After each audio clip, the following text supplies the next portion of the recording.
Prvo mjesto Karate klub Alfa.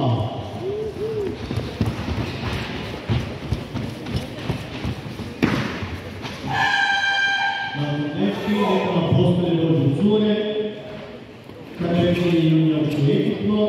Treća mjesta osvojili su članice Karate kluba Mesike i Karate kluba Alfa.